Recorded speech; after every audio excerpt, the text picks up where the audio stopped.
Hey everybody, Ian here with Touratech USA, and today we're going to be doing an installation of a Touratech RallyeForm skid plate on a KTM 1090 Adventure R. The RallyeForm skid plate is very unique in that it's a molded one piece of aluminum skid plate. There's no welds on it. It's all built with a technology that's real similar to hydroforming that creates a very smooth, very strong surface with no welds or bends on it. This is the RallyeForm skid plate itself. You'll notice this is all one piece of aluminum. There's no welds on it. There's no sharp bends. The skid plate is very smooth and it's very strong because it's work hardened the way that it's built. So this is the actual skid plate that we're going to be installing onto the motorcycle. This one is anodized black, but it is also available just in a bare silver finish. This is the bracket for the back side of the skid plate. You can see here it mounts at the bottom of the motorcycle's frame where the foot pegs bolt on. Bracket's made out of stainless steel, laser cut, and then bent into shape. This is the bracket for the front of the skid plate. It's made out of tubular stainless steel, and then it's got these two ends welded onto it that go into the front engine mounts. This supports the front of the skid plate on the motorcycle. This is the hardware pack that comes with the skid plate. It's got a number of stainless steel brackets in it that support the skid plate from the underside of the engine, as well as all the nuts and bolts and spacers that you'll need to get her bolted on. You'll notice in this video that I used the KTM factory toolkit when installing the skid plate.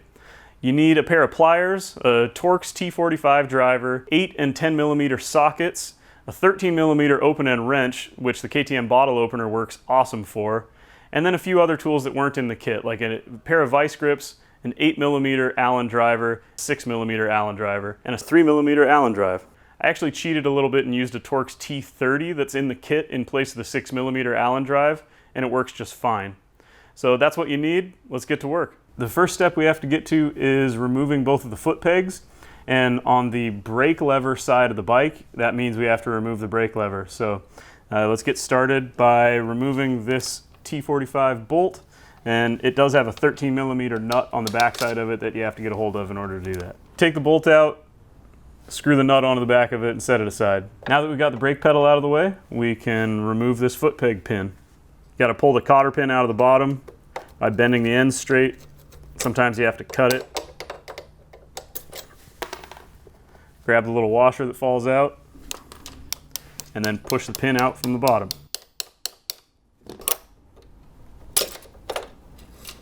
Once you get the pin out, pull the foot peg out and make sure the spring doesn't go flying across the garage. I like to just loosely reassemble everything back in the foot peg so that we don't lose it. So now that you got the foot peg out, we can remove the bracket that holds the foot peg in place.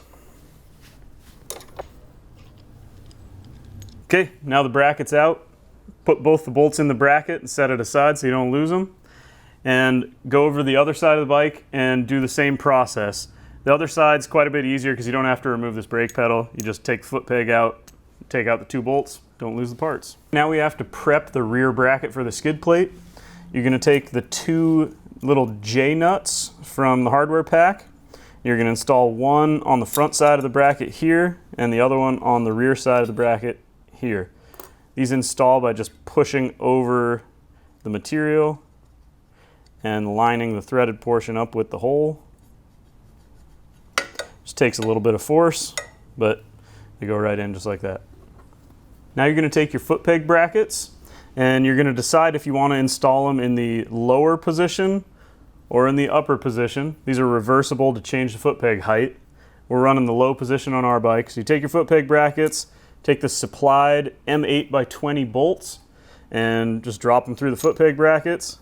Now you're going to take your foot peg brackets with the bolts through and just line up the rear support bracket and just finger tight thread these bolts in here so that they stay in place. Now that this is threaded in just loosely so that it's holding everything in place, go to the other side of the motorcycle and install the two screws loosely over there. That way you know everything is in place before you tighten anything up.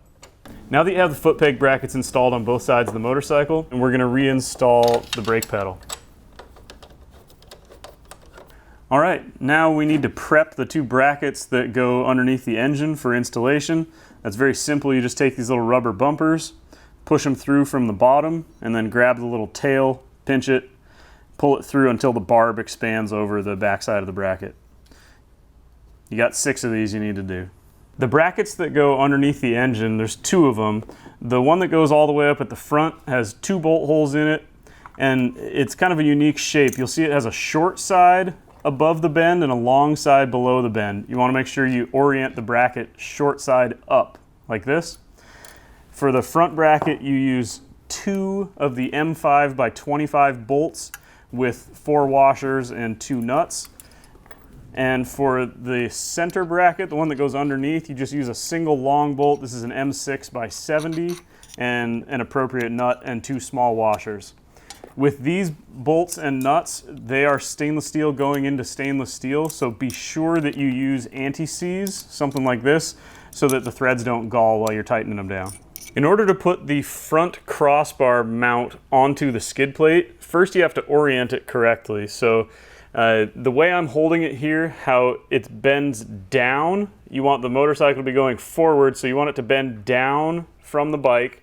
And if you look at it horizontally this way, you see there's one side that has a bend up in it. That's the side that goes opposite of the exhaust pipe. So this side goes on the clutch lever side of the motorcycle, and you want it oriented so that it bends down. Now you just hold that in place here on the front of the skid plate, and then you use this bracket to pinch it against the front of the skid plate, and you tighten that all into place with these M6 flange head Torx drive bolts. Make sure you put Loctite on these bolts here because they're going to see a lot of vibration. You don't want these coming out. Once you've got this assembled enough that it'll hold itself together, just leave the bolts totally loose. You want to have a whole lot of play while you're lining everything up under the bike. Now we need to remove the main bolts that hold the bottom of the OEM crash bars in place. We just got to pull those bolts out. You don't have to take the bars off, but we're going to pull the bolts out and then replace them with some longer Touratech bolts once we put the skid plate on. So now that we have this bolt out, we're just going to go pull the exact same bolt out of the other side of the bike. So the instructions make this step a little bit complicated. There's a number of different spacer combinations that we use in these positions here that go into the crash bars to fit various different motorcycles. But because this is a 1090R, same as an 1190R, you just use 2 of the 17mm spacers. So you grab the big M10 bolts, take the washers, put a little Loctite on them, and then grab the 2 17mm spacers and go to work bolting this onto the bike. Now we're ready to hang the back of the skid plate with the 2 remaining flange head bolts. The reason we left everything loose while we were installing it is so that we can adjust the fit here and make sure we get the bolts lined up properly.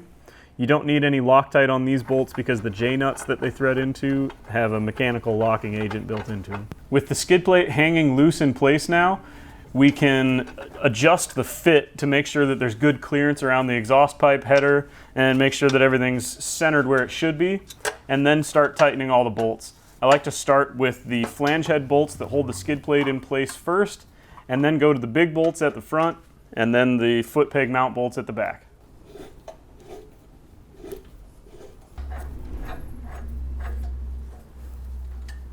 Now that we have the skid plate installed, tightened, ready to go, the last step is installing foot pegs. Now some of you might be thinking, you're crazy, you installed the brake pedal before you put the foot peg pin in, but the trick is we're going to install the foot peg pin on this side from the bottom.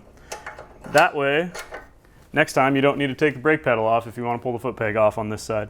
So the hardest part is dealing with the foot peg spring. There are a few good ways to do it. If you have a tapered punch, that sometimes works well. If you have a pair of vice grips, that can work too. We're just going to struggle through it with vice grips today, so here we go. So I like to start by putting the peg in place and just putting the pin in slightly from the bottom.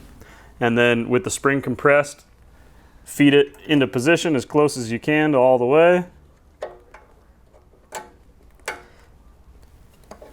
And then push the pin in a little bit. Then pop the vice grips out, finish driving the pin in. Like that. Washer and your cotter pin.